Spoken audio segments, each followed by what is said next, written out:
हे मसीह का प्यारा वचन, ये है वचन प्यारा। परमेश्वर के धन्य नाम की महिमा हो। प्रभात मनन के सत्र 2054 में आप सभी का बहुत ही विनम्रता के साथ स्वागत करता हूं। आइए आज के मनन के लिए हम पढ़ते हैं इब्रानी अध्याय 11 पद 2, क्योंकि इसी के विषय में प्राचीनों की अच्छी गवाही दी गई। दूसरी आयत पहली आयत की जारी होने के कारण पहली आयत के साथ जोड़कर उसे समझने की आवश्यकता है। पहली आयत में विश्वास के संबंध में दो महत्वपूर्ण बात बताई गई है। विश्वास आशा की हुई वस्तुओं का निश्चय और अंधे की वस्तुओं का प्रमाण है। उसके पश्चात दूसरी आयत में लेखक कह रहा है कि प्राचीन लोगों की अथवा पुराने नियम के समय के संत लोगों की गवाही इसी विश्वास पर आधारित था, अर्थात जिस विश्वास का परामर्श पहली आयत में किया गया है। Their testimony was based on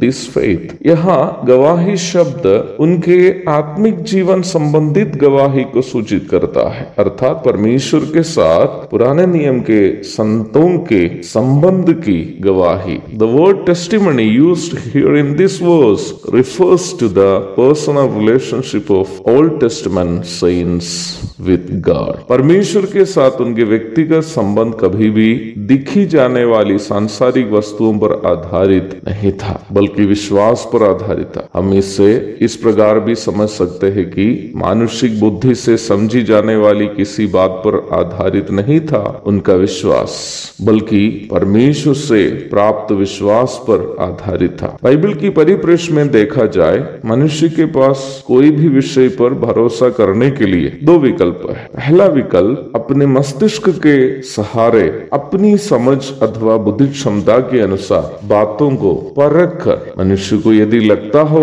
कि विश्वास करने लायक है तो विश्वास करना। पर सच्चाई यह है कि इस प्रकार कई बार मनुष्य अपने मस्तिष्क के सहारे परख कर विश्वास करने के बाद भी झूठी साबित हुई अनेकों बातें है। वर्तमान काल के ज्यादातर प्रेम विवाह अथवा लव मैरिजेस इसी प्रकार के हैं। विवाह के पूर्व अनेकों साल या कई महीने प्रेम संबंध में रहकर मानसिक एवं शारीरिक रूप में पहचान कर या पहचानने का दावा करके अपनी बुद्धि के सहारे made for each other certificate बनाकर अथवा इस निष्कर्ष पर स्वयं पहुंचकर कि यही मेरा जीवन साथी है या इसके बिना मैं जी नहीं सकता, विवाह करने वाले ज्यादातर लोग शादी के कुछ ही वर्षों के अंतराल में तलाकशुदा होते हुए हम देखते हैं। भारत सरकार के द्वारा लिया गया एक आंकड़ा के अनुसार भारत में पंजीकृत प्रेम विवाहों में 80% भी तलाक में ही समाप्त हो जाते हैं, मात्र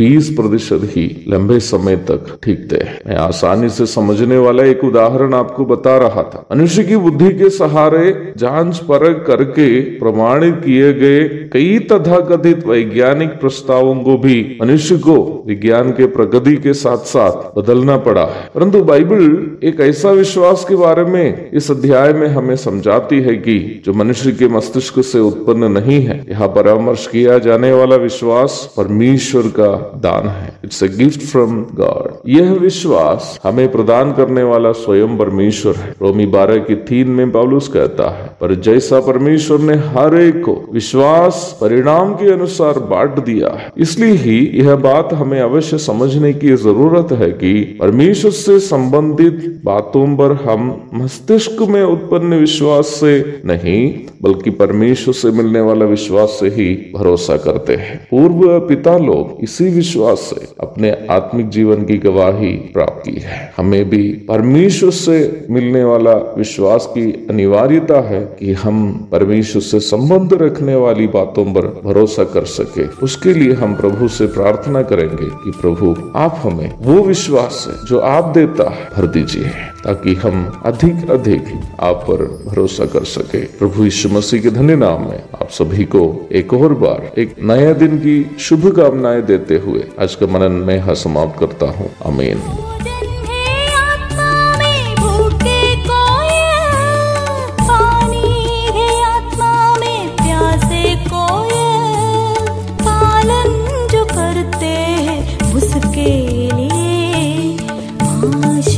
पाने का साधन है ये है वचन प्यारा वचन